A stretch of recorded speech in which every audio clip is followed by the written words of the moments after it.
할렐루야. 이 오후 예배 가운데도 하나님의 은혜가 함께 하시기를 주님의 이름으로 축복합니다. 여러분, 이 어른들이 욕심이 많을까요? 아이가 욕심이 많을까요? 어른들이 보편적으로 욕심이 많다라고 생각하시지만 저는 오늘 아이의 욕심에 대해서 이야기하고 싶습니다. 아이들도 보면요, 상당히 욕심이 많아요. 이 과자를 먹고 있으면 하나 달라고 하면 한 번만에 주는 아이를 제대로 못 봤습니다. 제 주위가 그렇게 나쁜 아이만 있는 건 아닌데 어쨌든 한 번만에 주거나 쉽게 있는 것을 주려고 하지 않습니다. 아이가 이 조그마한 구멍에 있는 사탕을 꺼내기 위해서 하나 탁 끄집어 먹습니다. 엄마가 이 사탕에 손대지 말아 했어요. 근데 하나 딱 꺼내 먹었어요. 이 맛이 괜찮은 거예요. 이 아이의 인생에 이 맛은 천국의 맛인 거예요. 그래서 이제는 사탕을 두 개를 딱 잡고 손을 뺐어요. 손이 빠질까요, 안 빠질까요? 왕사탕이라고 생각합시다. 안 빠져요. 안 빠져요. 근데 이 아이가 손이 안 빠지니까 사탕은 이 온데간데 생각은 사라지고 이 손 빼기 위해서 막 죽자사자 빼는 거예요. 계속 빼다가 이제 아프니까 어떻게 합니까? 울잖아요. 아이들의 전매 특허 모릅니까? 울어요. 마음이 안 들면 울어요. 마트 가서 아이들 땡꽁함 치는 거 많이 봤잖아요. 울어요. 울면 모든 것이 응답되는 줄 알고 다 울어요. 우니까 이 엄마가 와가지고 보니까 아이가 사탕 두 개를 잡고 손을 못 보낸 거예요. 아이에게 놔라. 사탕 놔. 그러면 빠지는 거예요. 아이들이 이런 습성을 가지고 있습니다. 물론 어른들의 욕심은 말한들 못하겠습니까? 오늘 이 본문의 말씀을 보면 우리가 너무나 잘 아는 이 가룟 유다입니다. 이 유다가 예수님을 배신한 내용을 기록하고 있는데 이 예수님을 3년 동안 따라다녔던 이 가룟 유다가 이런 왜 배신했습니까? 이 돈에 대한 욕심 때문이었습니다. 이 돈에 대한 마음이라는 이 욕심은요, 어떻게 보면 인간의 본능과도 같습니다. 욕심을 버리면 내가 가난하게 살지 않을까라고 우리는 걱정합니다. 아닙니다. 돈에 대한 욕심을 버리는 것과 가난하게 사는 것은 완전히 다릅니다. 재물의 부요함만이 하나님의 복이라고 생각하는 것은요, 착각입니다. 정말 하나님을 내가 진짜 믿는다라면 이 돈에 대한 욕심은 오히려 나에게 화가 될 수 있는 것입니다. 아브라함이 잘 살고자 하는 욕심을 버렸습니다. 그 욕심을 버렸더니 하나님께서 아브라함에게 엄청난 복을 주시는 겁니다. 그의 반면에 좋은 땅, 물이 흐르고 보기에 너무 아름다운 땅을 가졌던 롯은 결국 망하고 말았습니다. 욕심 때문입니다. 욕심의 결국은 사망이라고 말씀하셨는데 우리가 매 순간순간 부딪히는 이 욕심에 대해서 우리가 과연 어떻게 대처해야 하는 것일까요? 이 욕심은 우리 신앙에 반드시 해결되어야 하는 부분입니다. 저는 오늘 이 말씀을 가지고 두 가지의 말씀을 여러분들에게 전할까 합니다. 그 첫 번째는 뭐냐면 우리는 이 욕심의 정체를 잘 알아야 합니다. 욕심은 소유하고 싶은 지나친 마음입니다. 욕심은 자기 분수 이상으로 이 소유하려고 하는 이 정상 궤도를 이탈한 마음입니다. 남의 것을 비정상적인 방법으로 탈취하려는 마음이 여러분 욕심입니다. 그래서 욕심은 죄의 뿌리라고 말씀하셨습니다. 여러분, 죄의 뿌리가 욕심인 겁니다. 욕심은 탐내는 마음으로 이 욕심이 우리에게 가득하면 꼭 법을 어겨서라도 가지고 싶어하는 마음입니다. 여러분, 100m 이 최고 기록을 내고 싶은 것은 이 단거리 선수의 모든 꿈입니다. 이 꿈을 이루기 위해서 열심히 땀을 흘리고 열심히 노력합니다. 열심히 훈련합니다. 정말 지치고 힘들고 포기할 정도로 훈련합니다. 하지만 이 꿈을 욕심으로 이루려고 할 때 어떻게 됩니까? 이 꿈을 욕심으로 이루려고 할 때는 약물복용이라는 이 범법 행위를 하게 되는 것이죠. 욕심은 마귀가 사용하는 최첨단 무기입니다. 일단 이 욕심이라는 이 낚시 바늘에 걸리기만 하면 마귀가 끄는 대로 이리 끌면 이리 가고 저리 끌면 저리 끌려가는, 결국 그래서 우리의 인생이 파탄에 이르게 되는 참으로 좋지 않은 거죠. 여러분, 왜냐하면 욕심을 이루기 위해서는 법을 어기고 죄를 범해야만 하기 때문에 여러분, 우리가 여기에 대해서 굉장히 조심해야 됩니다. 이것이 양심의 죄, 거리끼는 죄가 될 수 있습니다. 그럼에도 불구하고 그런 대로 잠시만 덮어놓고 욕심대로 살아가는 사람들이 여러분, 오늘날 이 사회에 얼마나 많습니까? 욕심 없이는 살아갈 수 없는 사람들이 그냥 우리 주위에 널리 퍼져 있습니다. 욕심을 앞장서게 하면요, 절대 우리의 행복을 보장받을 수 없는 겁니다. 욕심은 우리의 기본 생활마저도 심하게 흔들어 놓습니다. 여러분, 한번 질문해 볼까요? 너무나 잘 아는 질문입니다. 정말 돈만 많으면 행복합니까? 여러분, 우리가 많이 가져보지 않아서는 잘 모르지만 돈을 많이 가져본 사람은 돈이 많으면 안 좋대요. 참 이해가 안 되는 부분이잖아요. 우리는 돈이 많으면 행복할 것 같은데, 여러분, 돈만 있으면 행복하다는 것은요, 어쩌면 행복할 수 있는 확률은 높지만 모든 근심의 뿌리가 바로 이 돈에 있다는 겁니다. 이것은 뼈를 상하게 한다고 말씀하고 있지 않습니까? 근심과 걱정에서 여러분 헤어나오지 못합니다. 여러분, 돈 많이 얻는 거 감사하시기 바랍니다. 제가요 어디 다니도 정말 편안합니다. 왜냐하면 지갑에 돈을 하나도 안 가져다닙니다. 그러면 어디 가서 밥 살 일 없고 어디 가서 커피 살 일 없고 얼마나 마음이 편한지 몰라요. 제가 유일하게 가지고 다니는 청년들 만날 때 가지고 다닙니다. 이놈 인간들, 이 청년들은요, 이 청년들은요, 목사님이요 부자인 줄 알아요. 맞아요, 저 부자예요. 그래, 우리 청년들 저도 퍼다 주면요 너무 감사해요. 때로는 우리 장로님들이요 뭐 사주기도 하고 우리 부장 집사님도 사주기도 하고요. 우리 청년들은 너무나 행복해요. 아멘 좀 해라. 여러분, 이게 여러분 많으면 많을수록 사람에게는 근심이 되는 거예요. 여러분, 정말 하나님께서 나에게 복을 주신다는 것을 믿는다라면 욕심 이전에 우리는 하나님의 마음을 헤아릴 수 있어야 합니다. 하나님이라면 어떻게 하시기를 원하실까? 여러분, 그래서 우리는 어떤 사건 앞에 반드시 기도로 시작하시기 바랍니다. 욕심은요 어떤 것입니까? 예수님께서는 아예 욕심을요 마귀의 것이라고 선언하셨습니다. 야고보서 1장 14절에 다 같이 읽습니다. 오직 각 사람이 시험을 받는 것은 자기 욕심에 끌려 미혹됨이니라. 아멘. 여러분, 우리가 보면 이 열정과 욕심을 우리가 간혹 헷갈려 할 때가 있습니다. 그리고 이 욕심과 열정과 이 욕심을요 우리가 참 구분하기가 쉽지가 않아요. 여러분, 교회 안에 일어나는 시험이 대부분 욕심 때문입니다. 한번 잘해보자. 이 잘해보자는 이 열심의 대부분은요 욕심에서 비롯된 것입니다. 우리 안에 교묘하게 숨어 들어와서 우리를 속이고 그 스스로 속고 지냈던 욕심이 있었습니다. 그것은 뭡니까?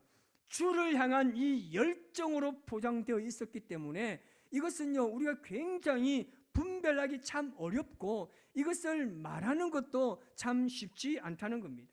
그래서 여러분, 이 회개 없는 열심이요 욕심입니다. 기도 없는 열심이 욕심이에요. 순종 없는 열심이 욕심이고 말씀 없는 열심이 욕심입니다. 사랑이 없는 것이 여러분, 사랑 없이 열심히 하는 그것이 여러분 욕심인 거예요. 우리는 참으로 많은 부분에서 스스로 속이고 살았습니다. 될 수 있는 한 빠른 시간에 이 욕심이라는 정체를요 파악하고 우리가 대처할 수가 있어야 하는 겁니다. 여러분, 우리가 말씀을 들어서 잘 알지만 하나님의 일은요 절대 우리의 일이 아니라고 말합니다. 우리를 통해서 하나님의 일을 이루어 가실 때 반드시 하나님의 일은 하나님께서 풀어 가시는데 우리가 하나님의 뜻을 모릅니까? 다 알잖아요. 그래서 예수 안에서 모든 것을 여러분 합력하고 여러분 어떻게 보면 매일매일 기도하고 이것이 하나님 안에서 온전한 뜻인 줄을 다 알고 있지 않습니까? 그 뜻을 알고 있으면서도 우리는 여전히 하나님의 일을 할 때는 반드시 기도하면서 시작해야 하는 것입니다. 그래야 하나님이 지혜를 주는 거예요. 전혀 알지 못하는 생각이요 우리를 여러분 인도하고 우리를 지도하게 되는 겁니다. 그래서 여러분 기도하지 않고 시작하는 것은요 정말 문제가 많이 생길 수 있는 것을 잘 알아야 됩니다. 우리가 생활을 할 때도요 직장이나 사업이나 또 어떤 사람과의 관계 속에서 철저히 여러분 기도하고 만나고 기도하고 시작하시기 바랍니다. 거기에 언제나 하나님의 뜻을 이룰 수 있는 겁니다. 그래서 우리는 이 정체를 잘 파악해야 됩니다. 자, 두 번째는요 우리는 이 욕심을 과연 어떻게 다스릴 수 있을까요? 이런 이 욕심을 우리는 반드시 극복해야 되는데 어떻게 극복할 수 있겠습니까? 무엇보다도 우리는 자신의 마음을 늘 살펴야 합니다. 이런 마귀는요 작은 것에서부터 우리를 미혹합니다. 그리고 자기의 양심에 걸리지 않을 정도의 것으로 우리를 찾아오고 우리를 유혹합니다. 이 정도는 괜찮다는 거예요. 그래도 내가 다른 사람들에 비하면 그래도 나는 좀 양심적인 편이야. 이 정도면 그래도 하나님께서는 나를 예쁘게 봐주실 것이야. 그러다가 자신도 모르게 그것에 무뎌지고 보다 더 큰 욕심을 가지게 되는 겁니다. 저는 여러분에게 좋은 욕심을 말하고 싶은 게 있습니다. 여러분 사랑에 대해서는 욕심을 가지시기 바랍니다. 아멘. 여러분 서로 내가 먼저 사랑해야 된다고, 내가 먼저 위해주고 내가 먼저 아껴줘야 된다는 이런 마음은요 참 좋은 것 아니겠습니까? 그래서 우리는 우리 안에 불필요한 것들이 있다면 이것을 과감하게 포기할 수 있어야 합니다. 예수님께서는 우리에게 다 주셨습니다. 우리를 구원하시기 위해서 자신의 모든 것을, 모든 권력과 모든 명예와 모든 영광을 다 포기하시고 우리를 위해서 주셨지 않습니까? 여러분 욕심을 이기는 방법은요 마음을 비우는 겁니다. 욕심을 버린다는 것은 권력도 버리고 남을 이기겠다는 생각도 버리고 내가 남들보다 잘 살겠다, 남보다 내가 편하게 살겠다, 내가 남들보다 더 잘났겠다는 이런 망상을 버리고 순리대로 사는 것입니다. 그래서 여러분 욕심을 쪼개고 깎고 쓸고 닦으면 결국 남는 것은요 하나님께서 주신 양심뿐입니다. 그 양심 안에 하나님이 계신 거예요. 우리가 그런 교회에 있지 않습니까? 내가 하나님의 말씀대로 살았는데 내가 세상에서 성공하지 못했다. 여러분 이건 뭡니까? 저주인가요? 내가 말씀대로 잘 살았습니다. 절제하고 인내하고 말씀에 따라서 정말 포기하고 다 포기 열심히 살았습니다. 그런데 세상에 보니까 나는 늘 하나님, 난 소외된 사람이고 성공이나 성공 근처에도 가보지 못했는데 이게 여러분 저주인가요? 세상에서 성공하려면 내가 적절하게 타협도 해야 되고 로비도 해야 되고 세상의 방법대로 따라야 하는데 그렇게 안 하려고 결단합니다. 그래서 세상에서 성공하지 못했다라면 이것이야말로 잘된 겁니다. 그래서 우리는 여러분 기준이 분명해야 하는 것입니다. 왜냐하면 세상에서 성공하지 못했다고 실패자가 아니라 하나님의 말씀대로 산 그 자체가 바로 성공자이기 때문입니다. 세상에서 성공자가 뭡니까 여러분? 수십조를 수천억을 벌여가지고 떵떵거리고 사는 사람이 우리가 볼 땐 성공한 사람이죠. 그런데 여러분 하나님 보시기엔 그게 아니라는 말입니다. 그런데 지금 우리는 어떻습니까? 계속 그것을 바라보는 거예요. 그러니까 늘 나는 가난하고 나는 자존감도 계속해서 낮아지고 이렇게 살 수밖에 없다는 그런 피폐된 마음으로 살고 있지 않습니까? 여러분 하나님의 성공 기준과 이 세상에서 말하는 성공 기준이 명확해야 합니다. 이 기준을 우리가 절대 놓쳐서는 안 되는 겁니다. 여러분, 사람의 마음은요, 하나님이 그 안에 살고자 하나님께서 맡게 지었기 때문에 하나님께서 들어가 살아야 하나님께서 목적한 사람이 되는 것이고 행복하게 되는 것인 줄 믿습니다. 그래서 여러분, 우리 안에 있는 욕심을 다 버리시기를 주님의 이름으로 축복합니다. 여러분, 가룟 유다에 보십시오. 그 마음속에 이제 뭐가 가득합니까? 이 돈이라는, 이 돈에 대한 욕심이 지금 그 마음에 가득한 거예요. 그 안에는 예수님의 제자로 살았던 모든 삶의 여정이나 하나님의 말씀은 온데간데 없습니다.